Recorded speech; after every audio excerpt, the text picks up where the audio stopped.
We'd always talked about episode 3 being about leaving childhood behind for many of our characters, for Daemon, for Rhaenyra, for Alicent.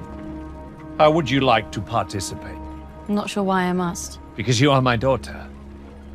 And you have duties. As I am ceaselessly reminded.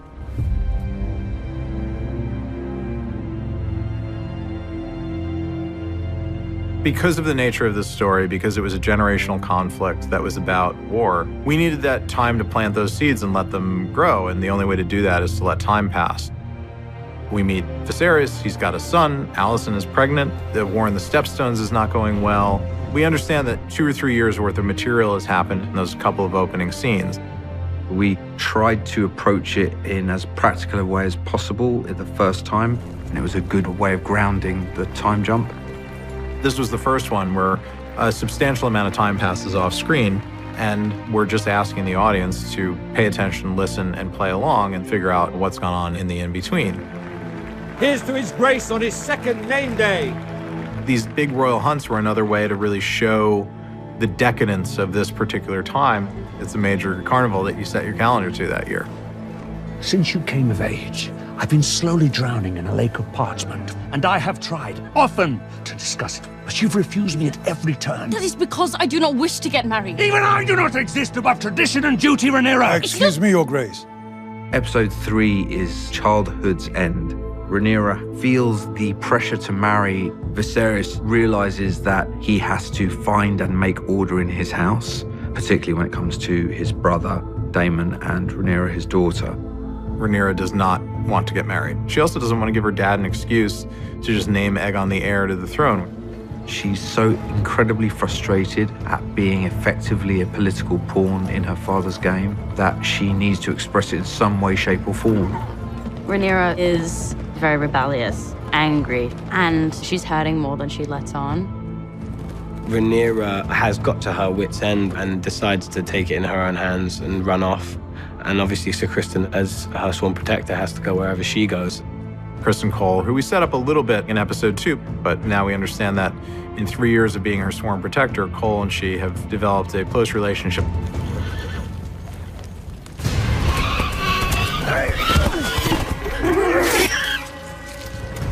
Rhaenyra just to suppress a lot of anger, so she kind of just snaps. There's a real catharsis to her killing the boar, you know, how Rhaenyra is treated and boxed out of a man's world. The boar attack is the boiling over of Rhaenyra's frustration in the episode, and she takes out all of her aggressions about everything on the boar, but the whole camp gets pulled pork sandwiches after that, so at least it wasn't all loss. Before the dragons ruled over Westeros, White Hart was a symbol of royalty in these lands. And on this day of all days. The white stag is the symbol of divine royalty from deeper kind of medieval lore and Arthurian tales. When the White Hart is sighted, it's such a rare sighting, and it's considered an incredible omen on Aegon's name day. It sets off a doubt in Viserys' mind that has been apparent for quite some time, which is, did I do the right thing in naming Rhaenyra heir? And that's really what plagues him throughout the episode. We know that Viserys is kind of prone to mythology and signs and dreams and symbolism, and to have that symbol put in front of him on this day where he's really secretly wondering whether he's made a wrong decision and then be forced to reckon with it on a dramatic level was a really interesting thing for us. So then when it turns out that it's not a white stag, but it's a brown one, his relief is palpable, but also in a funny way, there's disappointment that sometimes these things aren't meant to be. Yeah! We are faltering, and the Triarchy knows it. If King's Landing will not support Daemon, why should any of us? Blood or no, Vaemond, I will not have you stoke mutiny. It's 3 years later, and we see that this war is not going well. The men are fatigued, people are leaving, Daemon's leadership is causing a lot of dissension. When we meet them in episode 3, the war is not going according to plan, and we not seem to be getting anywhere. Daemon reaches a point where he cannot afford to fail anymore, and now he has to prove himself. Daemon goes to war for his own motives, essentially, because I think he wants to, and regardless of the consequences, because it gets his brother's attention. We wanted to show Daemon's fighting style and his dynamism and his ability to move and think on the run. He fights in a sort of Daemon-esque spirit, which is, so I don't care if I die, really. But we also wanted to be messy and have Daemon fail and mess up. I was always very keen on the idea that you had to see him lose, and in doing that, winning on some level. Really, all of it is a suicide run. And it's kind of astonishing because at every point Daemon should die.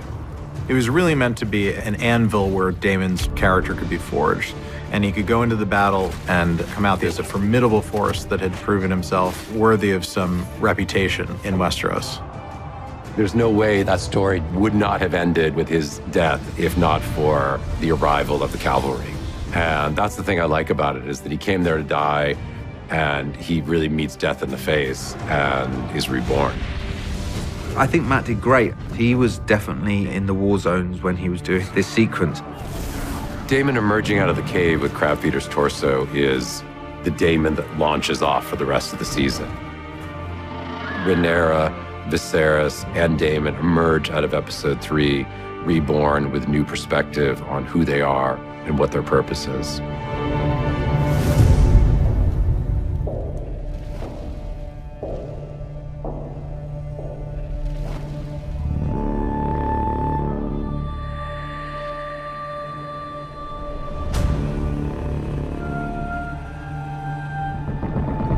Gods. Kings. Fire.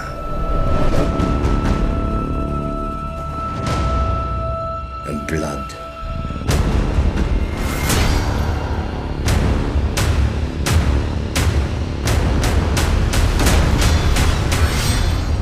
Dreams didn't make us kings.